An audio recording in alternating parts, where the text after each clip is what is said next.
नमस्कार, मी दादासाहेब चोरमले आणि आपण पाहतात आस्था टाइम्स न्यूज चॅनल. खरं तर आज मी पुन्हा जिल्हा बँकेच्या निवडणुकीच्या अनुषंगानं तिसरा व्हिडिओ तुमच्यासमोर आणतोय. काल परवा 5 तारीख झाली. 5 तारखेपर्यंत जिल्हा बँकेच्या निवडणुकीसाठी ठराव येण्याची अंतिम मुदत होती आणि ती अंतिम मुदत परवा दिवशी संपली आणि जवळपास 2011 जणांचे ठराव जिल्हा बँकेच्या निवडणुकीसाठी आलेले आहेत. आता हे जे आलेले ठराव आहेत ते जिल्हा बँकेला काही दिवसात प्राप्त होतील. जिल्हा बँक नंतर ते ठराव उपनिबंधक कार्यालयाकडे पाठविल्यानंतर मतदार यादी प्रसिद्ध होईल आणि निवडणुकीची तारीख जाहीर होईल. तत्पूर्वी जवळपास 400 ठराव अजून येणं खरं तर अपेक्षित होतं, परंतु ते ठराव आलेले नाहीत.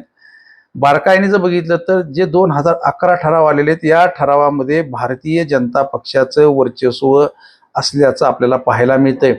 सातारा जिल्ह्यामधील फलटण आणि पाटण वगळता बहुसंख्य म्हणजे जास्तीचे ठराव भारतीय जनता पक्षाच्या विचाराचे झाले असल्याचं आपल्याला या ठिकाणी पाहायला मिळतंय आणि त्यामुळं ही निवडणूक भारतीय जनता पक्ष विरुद्ध राष्ट्रवादी अशी होणार, अशी चर्चा सर्वत्र पाहायला मिळते आणि जवळपास प्रत्येक तालुक्यामध्ये तीच चर्चा आहे की राष्ट्रवादी आणि भाजप या दोघांमध्ये लढत होणार. मात्र फलटण आणि पाटण या 2 तालुक्यामध्ये भाजप वर्सेस शिवसेना अशी लढत आपल्याला पाहायला मिळणार आहे.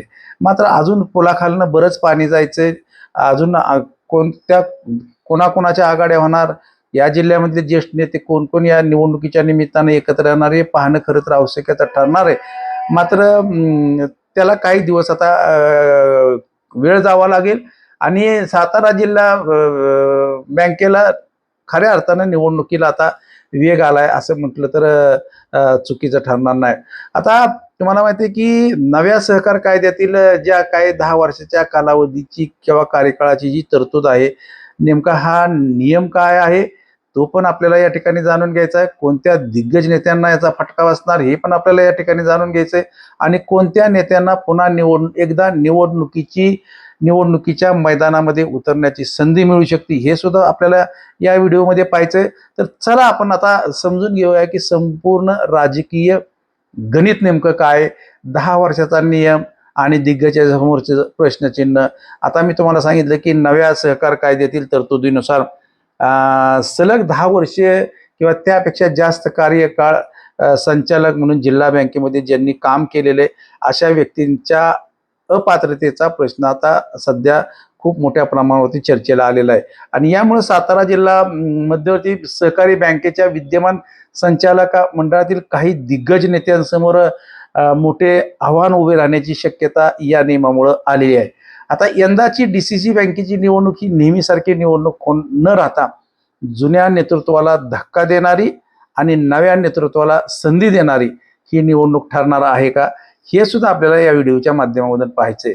आता प्रश्न सध्या सातारा जिल्ह्याच्या राजकीय वर्तुळामध्ये असा विचारला जात आहे की कोणत्या दिग्गजांची नावे निवडणुकीच्या रिंगणामध्ये चर्चेत आहेत. प्राथमिक माहिती जर आपण पाहिली तर 10 वर्षाच्या कार्यकाळाचा नियमाचा परिणाम होऊ शकणाऱ्या दिग्गजामध्ये प्रामुख्याने महाराष्ट्र राज्य विधान परिषदेचे माजी सभापती श्रीमंत रामराजे नाईक निंबाळकर, पाटबंधारे मंत्री शिवेंद्रसिंहराजे भोसले, सातारा DCC बँकेचे चेअरमन नितीन पाटील, त्याचबरोबर व्हाईस चेअरमन खासदार आपले अनिल देसाई, त्याचबरोबर सातारा जिल्ह्याचे खासदार उदयनराजे भोसले, त्याचबरोबर खटावचे माजी आमदार प्रभाकर घारगे या दिग्गजांना या निवडणुकीमध्ये धक्का बसलेला आहे.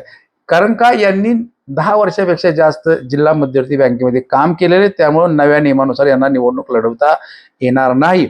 आता या नेत्यापैकी नेमका कोणाला कायदेशीररित्या अपात्रता लागू होईल याचाही अंतिम निर्णय संबंधित निवडणूक प्रक्रिया आणि अधिकृत कागदपत्रावरती अवलंबून असणार आहे. त्यामुळे सध्या या सर्व नावाकडे संभाव्य परिणामाच्या दृष्टीने पाहिले जात आहे. कारण का, तर यामधील काही ज्येष्ठ संचालक न्यायालयामध्ये गेलेले आणि ते न्यायालयामध्ये त्यांच्या 10 वर्षाच्या काळाला रिलीफ मागण्याची शक्यता आहे. त्यामुळे दुसऱ्या बाजूला काही नेत्यांसाठी मात्र DCC बँकेची निवडणूक पुन्हा एकदा मैदानात उतरण्याची संधी घेऊन आलेली आहे.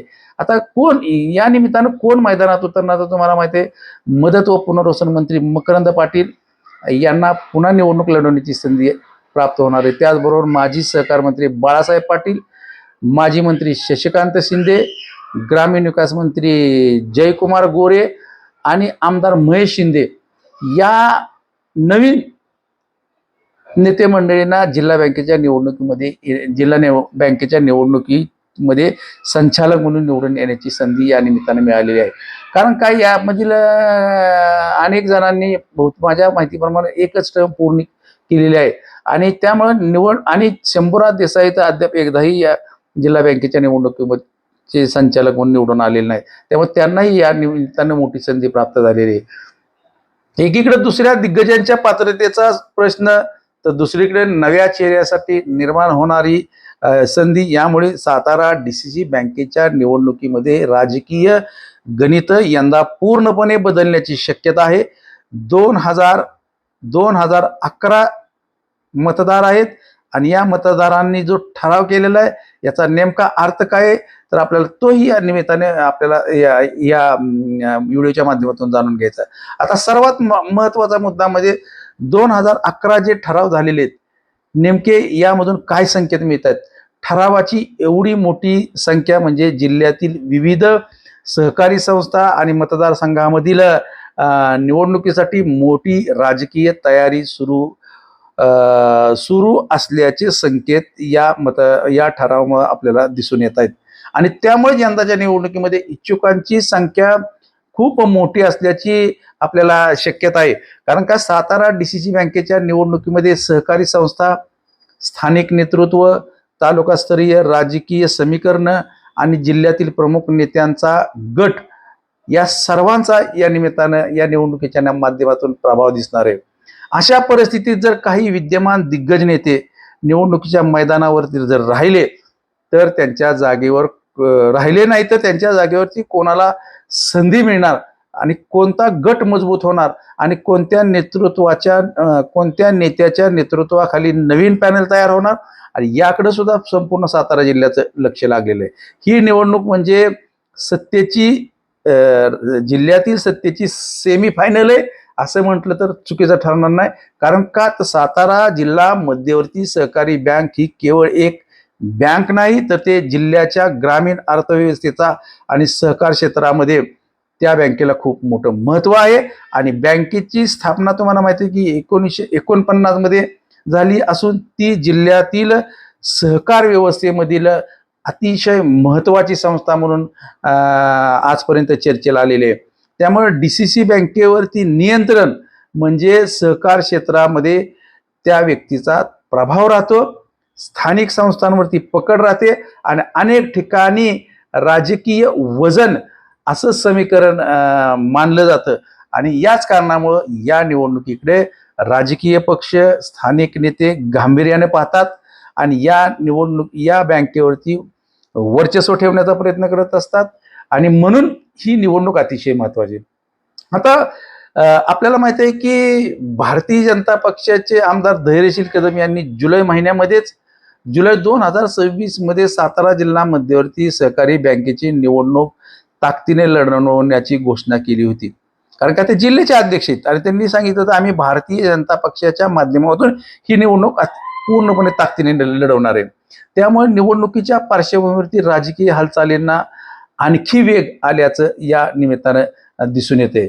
आता पुढं नेमकं काय होणार आता पुढील कार्यकाळात सर्वात महत्वाचा असेल उमेदवारांची अंतिम पात्रता, मतदारसंघ निहाय चित्र, ठरावांची छाननी, पॅनेलची बांधणी आणि सर्वात महत्वाचं म्हणजे कोण कोणत्या गटातून मैदानात उतरणार याचीही उत्सुकता या निमित्ताने सर्वांना लागून राहिलेली आहे.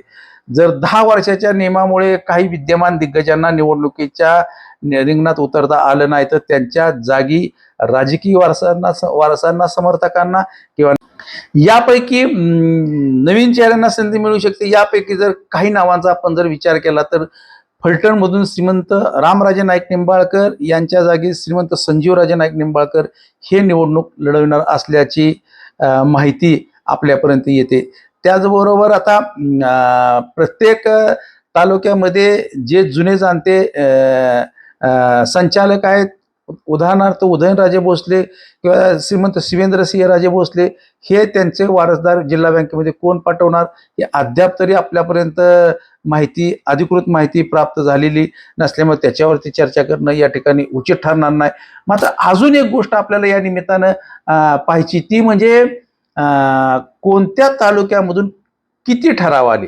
आता बघा, प्रामुख्यानं मी तुम्हाला यापूर्वी सुद्धा सांगितलंय की जिल्हा बँकेच्या निवडणुकीमध्ये सर्वात महत्वाचे 3 तालुके मानले जातात. त्याच्यामध्ये सातारा, कराड आणि फलटण आणि त्याच्यानंतर वाई, ह्या 4 तालुक्याला खूप मोठं महत्व असतं. कारण का या 4 तालुक्यातून सर्वात जास्त ठराव येत असतात आणि म्हणून आजपर्यंत हे 4 तालुकेच्या नेतेमंडळाने एकत्र येऊन पॅनल तयार केला की तो पॅनल आजपर्यंत जिंकलेल्या असे अनेक आपल्याला उदाहरणं सांगता येतील.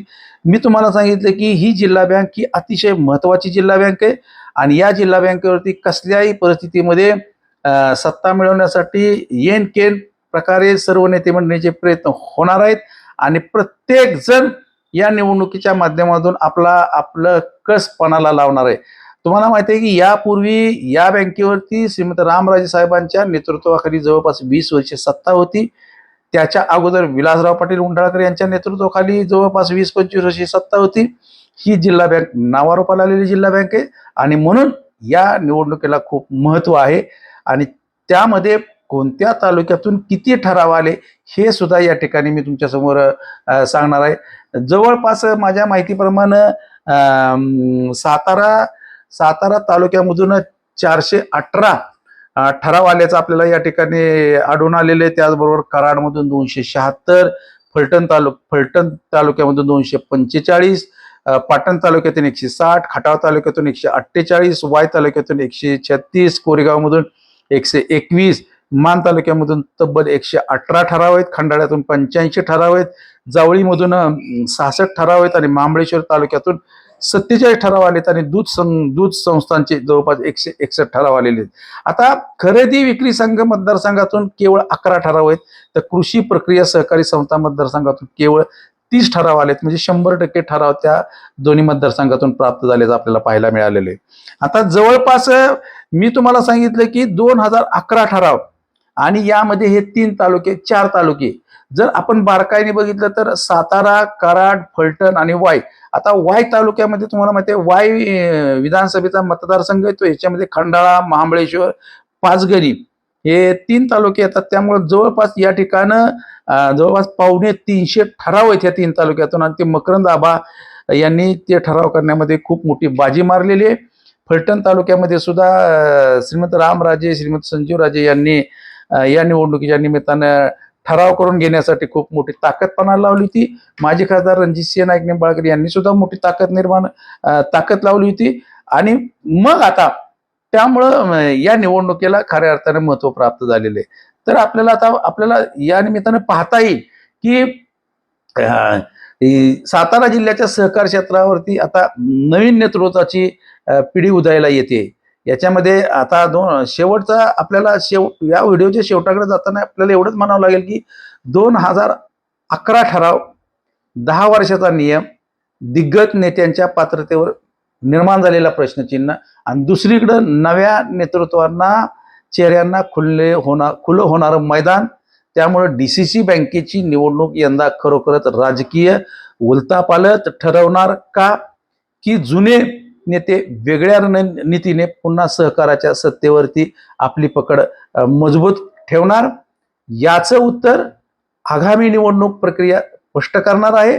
सातारा DCC बँकेच्या निवडणुकीतील प्रत्येक घडामोडीवरती आस्था टाइम्सची नजर राहणार आहे आणि ही बातमी तुम्हाला जर आवडली असेल तर व्हिडिओला लाईक करा, चॅनलला सबस्क्राईब करा आणि सातारा जिल्ह्यातील सहकार आणि राजकारणातील प्रत्येक अपडेटसाठी आमच्या आस्था टाइम्स चॅनलशी जोडलेले राहा. या निमित्ताने एवढंच तुर्तास या ठिकाणी मी थांबतो. धन्यवाद.